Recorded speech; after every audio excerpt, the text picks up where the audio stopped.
Let me begin the program tonight by bringing you a report, and kind of breaking news, actually. Gene DeVito writes the following to me. I get it about 30 minutes ahead of airtime as usual. Art, at about 10 p.m. last night, I noticed two super bright objects over the ocean about 35 degrees in a southwestern direction. I'd guess about 5+ miles off the coastline. The light was so bright you couldn't make out the strange colored lights visible after analyzing digital photos that were taken.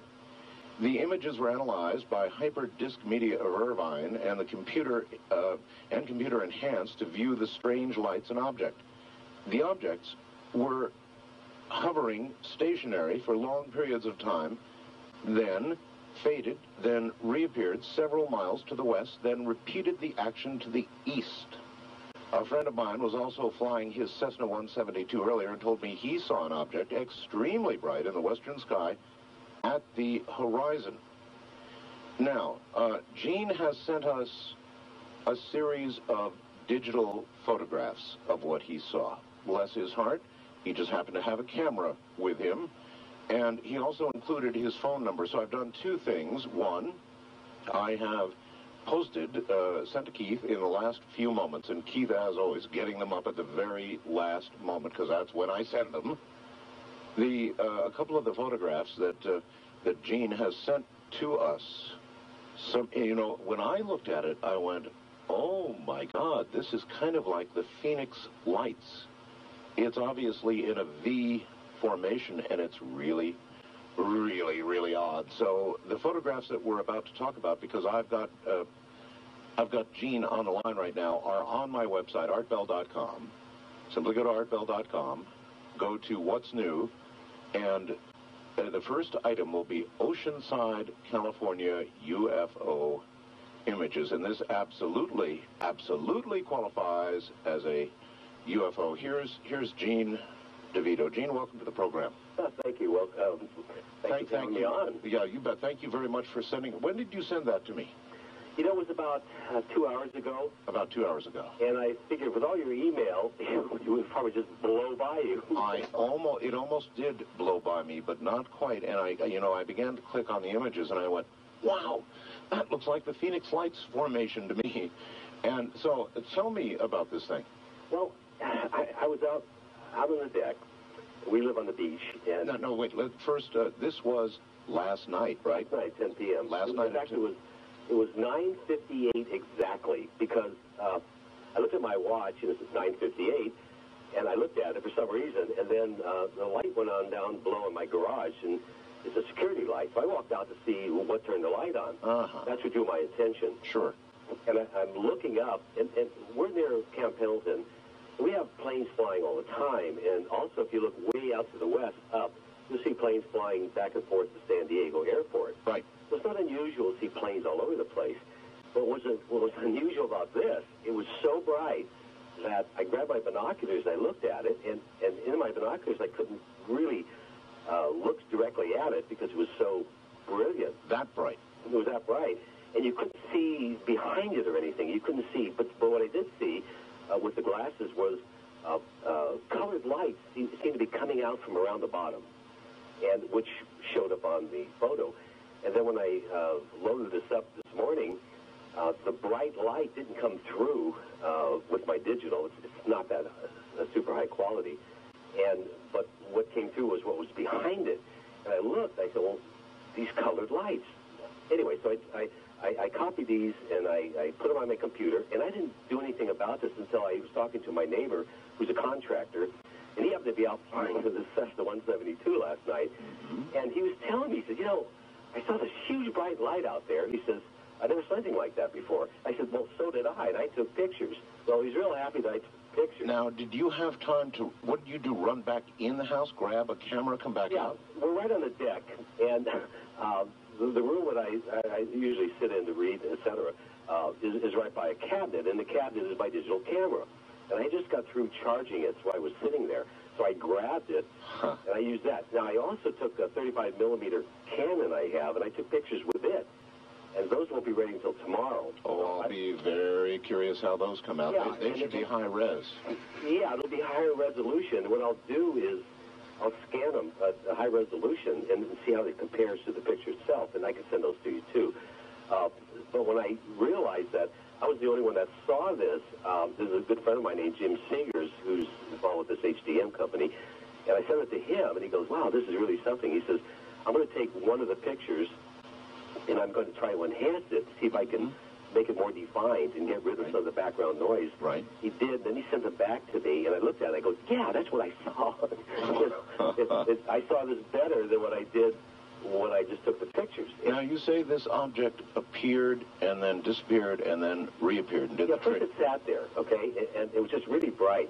And then about 5 or 10 minutes later, another one appeared just west of it, almost about the same altitude. I'd say it was about a couple thousand feet, you know. All right, and with your naked eye, other than the very, very bright stuff that you saw, this is what you saw? Yeah, I saw that, but the light, the colored lights were very brilliant, you know, and I seemed to be coming from underneath or behind it. You know, I saw the bright light, and around it I saw these brilliant colored lights. And I thought, wow, it's a star or something, you know. But then when it moved over to the right... This isn't even close to a star. No, well, at first you don't know because there's some bright stars out, and they're twinkling, you know. And so I was trying to eliminate all that, but it still kept my attention. It just stayed there. It didn't go anywhere for about 5 minutes. Then it moved to the right. I thought, wow, that's a star. You know. Then the other one showed up. Then it would fade out, and then would seem to go away. And pretty soon I saw it reappear again, which I assume was the same one, about 5 or 10 miles to the right, and like in about 2 or 3 seconds. And then it got really bright again out there, and the second one stayed where it was. And then this one came back in again, almost to the same location, and looking at a southwesterly direction. And if you look behind, away at the end, below, you can see La Jolla, which jets out. But this is above the landmass. Right. And I'd say it was about 25, 30 minutes there. And then, after I took the pictures, I took a lot of pictures, and after I took the pictures... You sure did, and I should tell the audience, some of your description might not be there, because we posted only 3, make that 3 of the photos. Oh. So, you probably posted the one with the colored lights and the V? We certainly did. Yeah. That's what I saw at time when the bright lights start fading out with my binoculars, and I could see these, okay? Just before the whole thing just kind of disappeared. And then it showed up again later over to the right, west, bright again, and the same thing happened as it came over. Even though we can all see it in the photographs that you have so kindly sent us, it's never the same as seeing it with your naked eye. Right. And I guess all I would ask you is your impression. What do you think you saw? Well, I can tell you what it's not. It's not a Marine helicopter, and it's not a Southwest flying down to San Diego. No. And it's not a Cessna. No. And what was really amazing was when it faded out, it reappeared again several miles west. It was only like 2 or 3 seconds, you know. And I think, well, just traveled from there to there so fast, unless it was another one that popped up. But I don't think so, because it was at the same latitude, you know. Then it faded out and shot back again to the left, and I could see it when it got bright again. And of course, there was no sound, and it just hovered. You know, it was just really weird. Of course. Was there anybody else in your house that also saw it? No. I was afraid to wake my wife up. I fully understand. About 2 weeks ago, we were in Reno, and we were at the foot of the Sierras, and something similar came overhead. And we both watched this as it went over the Sierras, but it wasn't really bright because it was during the day, and it had sort of a brownish black color. It just kind of floated there and had pipes coming out of the bottom or something. And I'm always talking to her about this. So she finally saw it, but she looked at it and said, "I don't know what that is." It didn't make any sound. And now this is 2 weeks later, and I didn't want to wake her up, bring her out there. And I thought, nobody saw this. You know, I'm thinking nobody saw it. Well, your thinking is not going to be correct, because we're going to, well, obviously, we've got the pictures now on the website. Let's see what we get. And when you get the higher res 35 millimeter stuff, boy bless you for having all these cameras. Get that to me right away. Yeah, should I Scan it, when you get it, scan it at the best resolution you can and fire it to me. And I can find, if there are any good resolution, I can send you the pictures. By all means. But let's do this. Let me look at them. The pictures will be ready 3 o'clock tomorrow afternoon. Okay. So I'll take them, scan them. I got a really high-resolution scanner. Good. Scanner, and then I'll see what they are. And I'll send in the meantime, let's invite the audience to go take a look, particularly the Southern California audience, and see who else saw what we have on film. All right? Yeah, fine. Thank you very much for coming on the air, my friend. Well, thank you very much for calling me. Hey, you bet. Good night. How could I resist? So, the photographs that I just mentioned are on my website right now. If you saw what Gene saw, or you have any idea what Gene saw, based on the photographs we've got for you up there, by all means, hop up to artbell.com, take a look, and you tell me.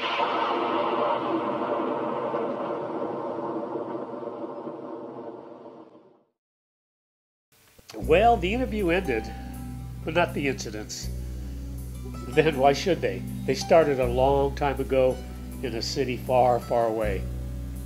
So you can read all the stories about the strange things in the sky, read all the books from history about symbols on the rocks, about people seeing things for thousands of years ago. But you will never experience the feeling of excitement until you yourself experience an incident of any kind. So to all you Trekkies out there, may the force be with you. And if the visitors really exist, perhaps they would say something like this. I am leaving soon, and you will forgive me if I speak bluntly. The universe grows smaller every day, and the threat of aggression by any group, anywhere, can no longer be tolerated. There must be security for all, or no one is secure. Now, this does not mean giving up any freedom, except the freedom to act irresponsibly. Your ancestors knew this when they made laws to govern themselves and hired policemen to enforce them. I came here to give you these facts. It is no concern of ours how you run your own planet. But if you threaten to extend your violence, this Earth of yours will be reduced to a burned-out cinder. Your choice is simple.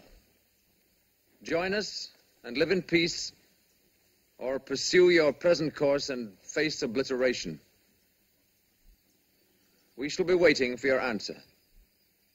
The decision rests with you.